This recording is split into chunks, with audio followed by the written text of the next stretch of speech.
प्राकृतिक कृषि माने पौधों को और फसलों को बढ़ने के लिए और उनको उत्पादन देने के लिए जिन जिन साधनों की आवश्यकता होती है, संसाधनों की आवश्यकता होती है, जैसे बीज है, खाद है, दवा है, पानी है, इनकी आपूर्ति मानव नहीं करेगा, प्रकृति करेगी। इसको हम प्राकृतिक कृषि कहते हैं। अब ये तो किसी के पल्ले नहीं पड़ेगा कि सब कुछ ईश्वर देगा, प्रकृति देगी, मानव नहीं करेगा, ये कैसे संभव है? हर एक के मन में सवाल होता है। लेकिन मैं एक उदाहरण दूंगा। घने जंगल होते हैं, आम का, इमली का या जामुन का विशाल का पेड़ होता है, अनगिनत फलों से लदा हुआ, बिना मानवीय सहायता, बिना मानवीय अस्तित्व खड़ा है। आप जंगल के किसी भी पौधे का कोई भी पत्ता तोड़े, दुनिया के किसी भी प्रयोगशाला में परीक्षण करें, आपको नाइट्रोजन की कमी नहीं मिलेगी, फॉस्फेट पोटेश की कमी नहीं मिलेगी, सूक्ष्म खाद्य तत्वों की कमी नहीं मिलेगी, पानी की कमी नहीं मिलेगी। इसका मतलब है उनको सारे खाद्य तत्व मिल गए हैं, पानी भी मिल गया है। किसने दिया? जंगल में मानव तो नहीं है। इसका मतलब है प्रकृति ने दिया। इसका एक अर्थ है कि प्रकृति की खुद की स्वयं विकासी, स्वयं पोषी, स्वयं पूर्ण व्यवस्था है, जिनके माध्यम से उनके वृद्धि के लिए जो भी चाहिए सब कुछ मिल जाता है। मैंने वही काम किया, उस प्रकृति की व्यवस्था को उठाया और खेतों में डाल दिया। मैंने नाम दिया जीरो बजट आध्यात्मिक कृषि।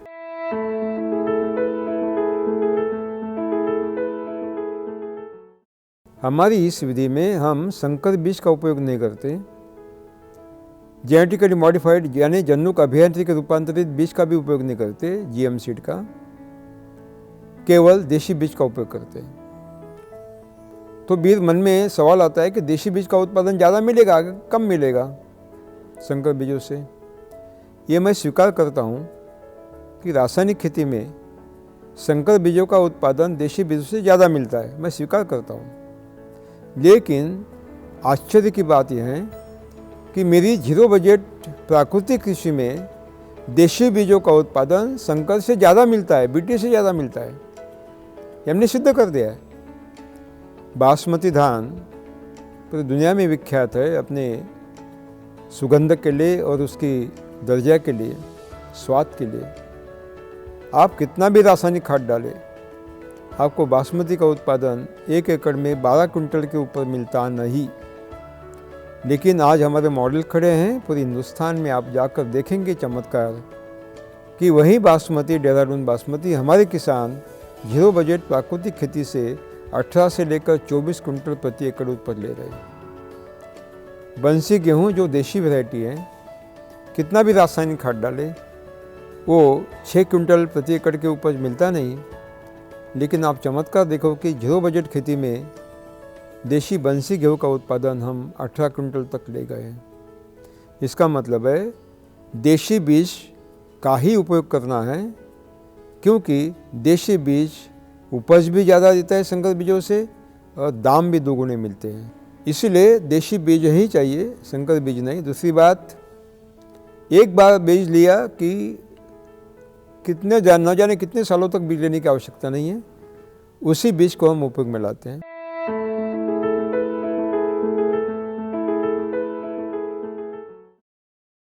मैं एक बात बताना चाहता हूँ, जो मूलभूत विज्ञान है, बेसिक साइंस, वो कहता है कि किसी भी पेड़ पौधे का 98.5% हिस्सा 98.5% बॉडी केवल हवा, पानी और सूरज की रोशनी से बनती है, प्रकाश संश्लेषण क्रिया के माध्यम से। जो कार्बन हवा से लिया जाता है प्रकाश संश्लेषण क्रिया के लिए, हवा बिल नहीं भेजती, मुफ्त में मिलता है। जो पानी मानसून देता है, बिल नहीं भेजता, मुफ्त में देता है। और जो सूरज की ऊर्जा हरे पत्तों में प्रकाश संश्लेषण क्रिया के माध्यम से बंदिस्त होती है, संग्रहित होती हैं, वो प्रति वर्ग फीट पत्ता, हरा पत्ता एक दिन में 12.5 किलो कैलोरी सौर ऊर्जा, और सूरज वो देता है, सूरज की रोशनी के माध्यम से, बिल नहीं बेचता, मुफ्त में देता है। इसका मतलब है कि बेसिक साइंस कहता है कि 98.5% शरीर हवा, पानी और सूरज की रोशनी से बनता है। हम देते नहीं, ऊपर से डालने का सवाल ही कहाँ आता है। केवल 10% खनिज जो भूमि से ले जाते हैं। जीरो बजट खेती में ये जो 1.5% भूमि से ले जाते हैं, ये अनेक तरीकों से हम प्राकृतिक व्यवस्थाओं से हम उसका उपयोग करते हैं। जैसे जड़ें उठाती हैं और पौधों में बंदिस्त करती हैं। पौधों की आयु समाप्ति के बाद पौधे गिरते हैं, बारिश में विघटित होते हैं और भूमि से जितना लिया हुआ भूमि को लौटा देते हैं। जीरो बजट खेती में हम किसी भी फसल का जो कास्ट है, वेस्ट पदार्थ है, वो जलाते नहीं, कंपोस्ट वर्मी कंपोस्ट में बर्बाद नहीं करते, आच्छादन के रूप में बिछाते हैं भूमि के सतह पर 2 पौधों के बीच में। और जब वो बारिश में विघटित होता है, ह्यूमस की निर्मित होती है। अब जड़ों ने जो कुछ लिया वो विघटन के माध्यम से भूमि में के ऊपर के सतह पर जड़ों के पास संग्रहित होता है। यानी सारी आपूर्ति इसी रीति से पौधों को हो जाती है। दूसरी बात केशाकर्षण शक्ति है, जो अंदर की नमी ऊपर लाती है, कैपिलरी फोर्स। लेकिन जब नमी ऊपर आती है तो नीचे के गहराई का जो महासागर है खाद्य तत्वों का, नाइट्रेट, फॉस्फेट, पोटाश, वो सारे घुलकर ऊपर आते हैं। जड़ों के पास खाद्य सारी आपूर्ति होती है और पानी का बाष्प हवा में निकल जाता है। प्राकृतिक व्यवस्था में केशाकर्षण शक्ति के माध्यम से खाद्य तत्वों की आपूर्ति होती है, पानी की भी आपूर्ति होती है। तीसरे केंचुओं की गतिविधियाँ। हमारे देशी केंचुए दिन रात काम करते हैं। 15 साल की आयु में भूमि को अनंत करोड़ छेद करते हैं। छेदों में से पूरा बारिश का पानी भूमि में संग्रहित होता है और जो केंचुओं की विष्ठा है, वो विष्ठा में अनेक गुना मात्रा में मिट्टी से खाद्य तत्वों भरे हुए हैं। महासागर है, जड़ों को अपने आप मिलता है। यानी जड़े जीवाणु अपने जो केंचुए हैं 2 काम करते हैं। जमीन को, भूमि को अनंत करोड़ छेद करके बारिश का पूरा पानी संग्रहित करते हैं। केशाकर्षण से वो पानी ऊपर आता है, 12 महीने जड़ों को मिल जाता है, पौधों को मिल जाता है। ऊपर से सिंचाई की कोई आवश्यकता नहीं होती। साथ में खाद्य तत्वों की आपूर्ति भी होते हैं। देशी केंचुओं की विष्ठा में अनेक गुना मात्रा में खाद्य तत्व होते हैं। तो प्रकृति की खुद की व्यवस्था है। जीरो बजट खेती में मैंने वही व्यवस्था प्रस्तावित की है। आज 50 लाख किसान जीरो बजट खेती करते हैं हिंदुस्तान में। मेरे कृषि वैज्ञानिकों को खुला चैलेंज है, वो सिद्ध करे उसमें नाइट्रोजन की डेफिशिएंसी है, फॉस्फेट पोटेश की डेफिशिएंसी है, माइक्रोन्यूट्रिएंट की है। सिद्ध करे, क्यों नहीं है? क्योंकि उसकी आवश्यकता ही नहीं है।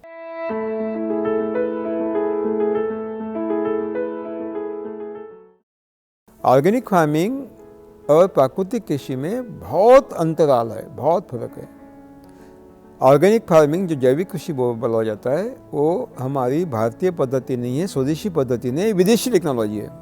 बल्कि मैं ये कहूँगा कि भूमि में जो उर्वरा शक्ति देने वाला ह्यूमस होता है, ह्यूमस भूमि की उर्वरा शक्ति होता है।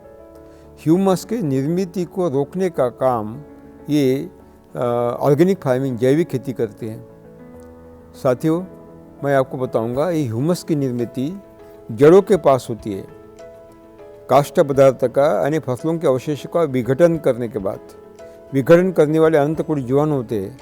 और जीवामृत जो देशी गाय के गोबर से मैंने बनाया है, जो जामन है, उसके माध्यम से, जीवामृत के माध्यम से सारे सूक्ष्म जीवाणु भूमि में संग्रहित हो जाते हैं, प्रक्षेपित किए जाते हैं और वो सारे खाद्य तत्वों को भूमि को, अपने जड़ों को उपलब्ध कराते हैं। सीधा तरीका है। लेकिन वो ह्यूमस की निर्मित में जड़ें की भूमिका महत्वपूर्ण होती है।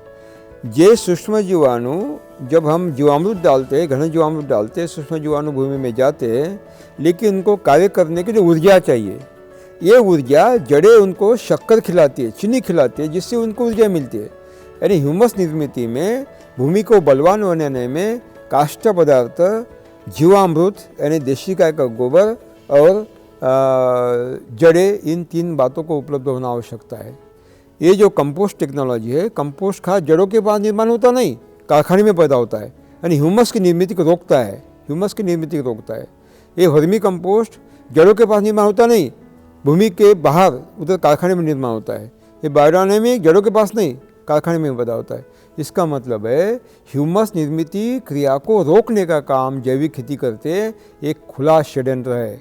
और दूसरी बात, जब एक कंपोस्ट, वर्मी कंपोस्ट और गोबर का खाद आप भूमि के सतह पर फैलाते हो, जैसे ही तापमान हवा का 28 के ऊपर बढ़ने लगता है, इसमें जो 46% कार्बन होता है वो मुक्त होने लगता है। 36 डिग्री के ऊपर चढ़ने जब तापमान बढ़ेगा तो सारा कार्बन मुक्त होता है, हवा में प्राणवायु से उसकी रासायनिक अभिक्रिया होते हैं और कार्बन डाइऑक्साइड के माध्यम से हवा में निकल जाता है, साथ में नाइट्रस ऑक्साइड मीथेन में जाता है। आपको मालूम है ये हरित गृह वायु है, ग्रीन हाउस गैसेस है, ग्लोबल वार्मिंग बढ़ाते और क्लाइमेट चेंज करते, वायुमंडल में बदलाव लाते हैं, वैश्विक तापमान वृद्धि करते।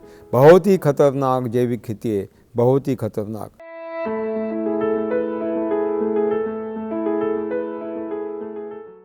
मराठवाड़ा जो महाराष्ट्र का क्षेत्र है, 3 साल से विकराल अकाल है, विकराल अकाल। आप चमत्कार देखोगे, पड़ोसी का सोयाबीन सूख गया रासायनिक वालों का, रासायनिक कपास सूख गई है, रासायनिक अनाज सूख गए हैं, रासायनिक मौसमी सूख गए, गन्ना सूख गया है। उसी समय पड़ोस का 0 बजट खेती का गन्ना खड़ा है, हरा भरा है, हमारे फल पेड़ भरे भरे हैं, फलों से लदे हुए हैं, हमारा सोयाबीन काम कर रहा है, उत्पादन दे रहा है, हमारे कपास उत्पादन दे रहा है। पानी वहाँ भी नहीं, पानी यहाँ भी नहीं, तभी हमारा फसल बची है वो खत्म हुई। इसका कारण है हम भूमि से पानी कम लेते हैं, कुएं से पानी कम लेते हैं, कैनाल से कम लेते हैं, हवा से पानी हम ज़्यादा लेते हैं। मेरे टेक्निक में हवा से पानी लेने का तरीका उपयोग में लाया जाता है, इससे अकाल में भी हम टिक कर रहे थे। ये सिद्ध हुआ है और मॉडल खड़े, आप उसको जांच कर सकते हैं।